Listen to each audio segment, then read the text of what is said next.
Hey everyone, ThunderBuddy 01 here, and today we will be talking about something very different on the channel. Usually I would upload emergency alert system captures, which I'm too lazy to upload them, Microsoft SAM videos, or upload EAS scenarios. By the way, I do plan on working on part 2 of Unstoppable, but I need to focus more on driver's education, so I can get my license before junior year of high school. Anyways, what we will be talking about is my personal thoughts on what a person's first car should be. We have gotten to that stage before. You turned 16, you just passed your driver's test, and you can finally have the freedom to drive where you want, and when you want. For the most part. Or you graduated college, and you need a car to get you to your now full-time job. And obviously your parents would have some say in what your car should be. Now I'm not saying that your opinion will be wrong, I'm not that 5-year-old in the comments section. But I'm saying that you should take the things I'm saying into consideration when buying your or your child's first car. Now let's begin.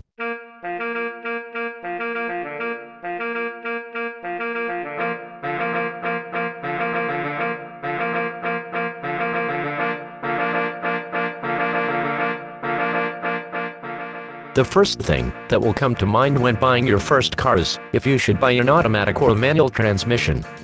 If you've only been driving for a year or two, and don't really have as much road experience, or if you simply haven't learned how to drive a manual transmission car as a kid, a manual transmission is most likely out of the question.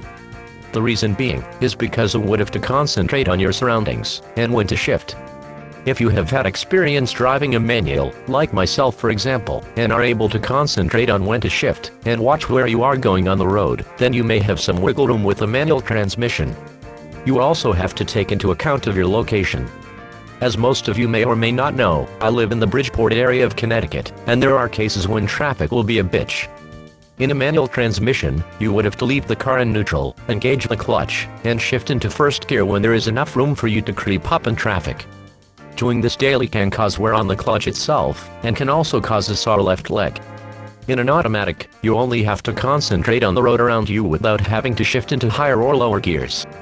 However, if you live in a countryside and bumper-to-bumper traffic isn't a problem, you can opt for a manual transmission. Manual transmissions on some older cars tend to get better gas mileage than the automatics, but with double clutch transmissions and CVTs being made, automatics have a slightly better gain on gas mileage than manuals. VTEC? I got efficient dynamics, bitch! The next thing you'd be concerned about is the drivetrain. As you know, there are front, rear, and all-wheel drive cars available to you. All-wheel drive cars tend to provide more traction on slippery surfaces, such as snow and heavy rain. However, rear and front-wheel drive cars can achieve similar traction to that of all-wheel drive vehicles with the right tires. For example, a 2016 Dodge Charger SRT Hellcat with Bridgestone Blizzaks may have as much traction as a 2016 Dodge Durango with all-season tires in the snow. Front-wheel drive cars are usually better on gas than all-wheel drive, because front-wheel drive cars weigh less. There is only one short driveline powering the two front axles, whereas all-wheel drive has a driveline powering all four wheels. Rear-wheel drive cars provide near-optimal weight distribution, and can be useful on trucks and sport utility vehicles. This is generally why very few car companies manufacture front-wheel drive pickup trucks. All vehicles perform best with anti-lock brakes, traction control, and stability control. You can't get from one place to another without some type of fuel. There are different types of fuel for your car, such as gasoline, diesel, hybrid, plug-in hybrid, and all-electric. Natural gas is technically considered an alternative fuel source, but we don't really see natural gas cars around that often. Gasoline-powered cars are common. They range from small rotary engines like a Mazda RX-8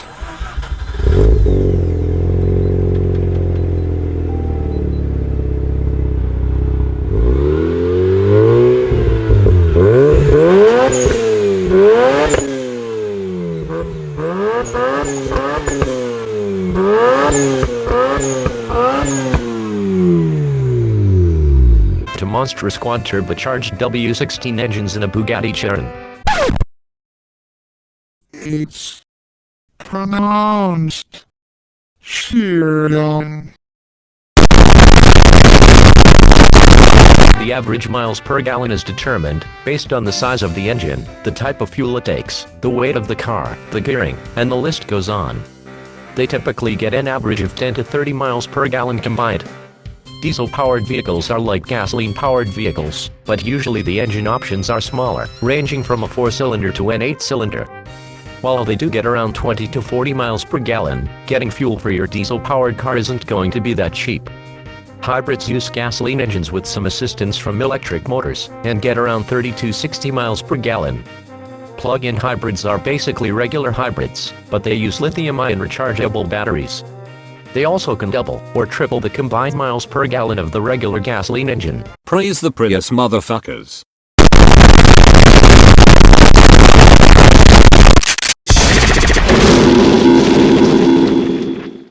Fuck the Prius, only pretentious environmentalist douchebags drive those things. Now, where was I? Oh, right. I was about to talk about all-electric vehicles.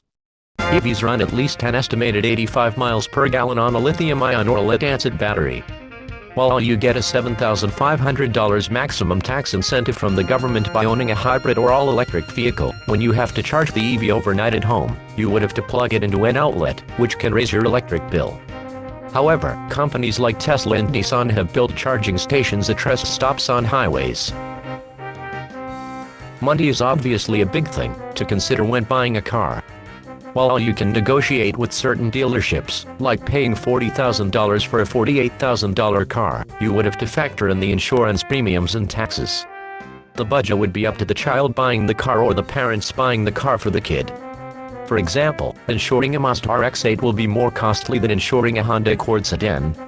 Same thing goes for insuring a 2004 BMW M3. It is going to be more expensive than insuring a Subaru Outback with a horizontally opposed 6-cylinder engine.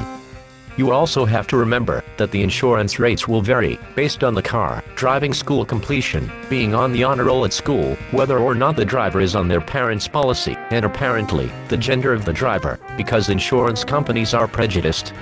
I'm only joking. Numerous studies were conducted with male and female drivers, and females tend to drive more safely than males do. The rates will also go up if the driver gets into any accidents and is blamed.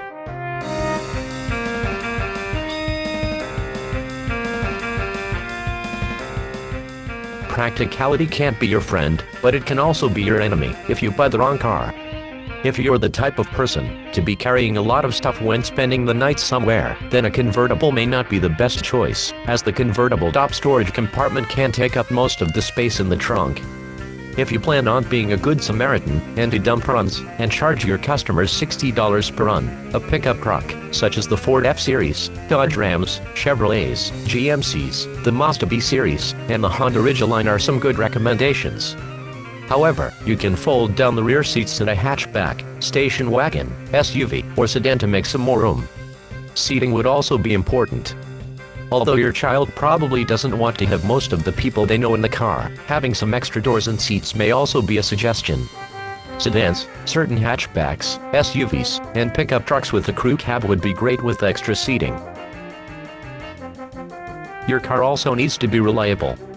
Most cars have their problems, such as mechanical or electrical problems, rattles, leaks, etc. at a certain mileage. If you see a good-looking car with 150,000 miles on it, think before you buy. Take it on a test drive, so you can know if there are any existing problems. One car may need something as simple as a tune-up, another may need something as expensive as a complete engine rebuild.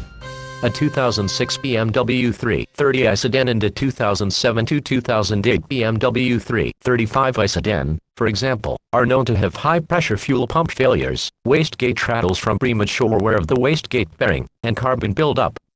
If the owner is selling said BMW for a really low price, be careful, because the seller may not have had those problems serviced by a dealer or trusted mechanic. Based on the information I have provided, here are my recommendations. 1.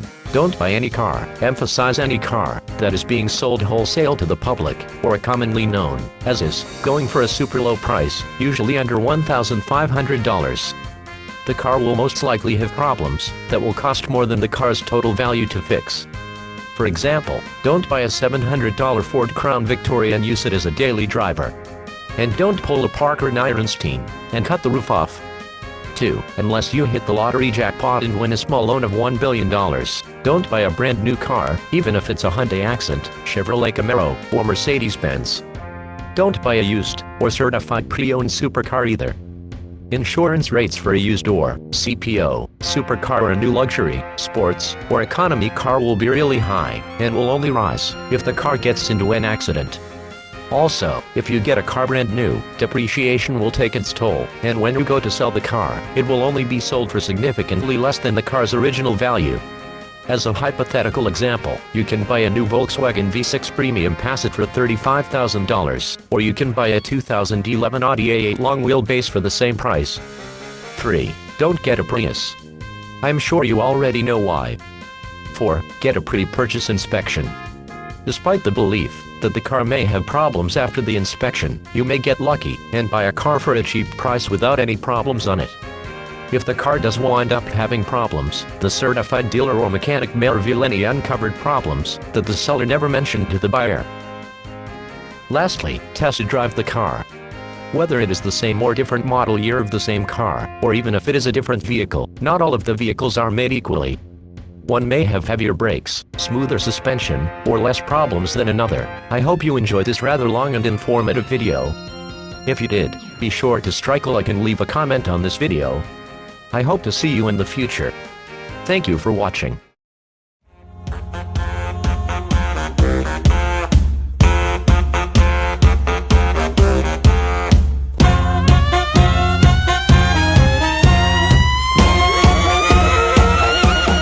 This video is the sole property of ThunderBuddy 01 Productions. This content has been made for the purpose of YouTube distribution, and is protected under YouTube copyright. Any duplication of this video without ThunderBuddy 01's consent will lead to the required removal of this video from that person's channel. Any resistance met with ThunderBuddy 01 will not be tolerated, and will be met with a copyright claim against the person that re-uploaded this video, whether or not it has been edited. I'm Scansoft Tom, and I have been authorized to read this statement.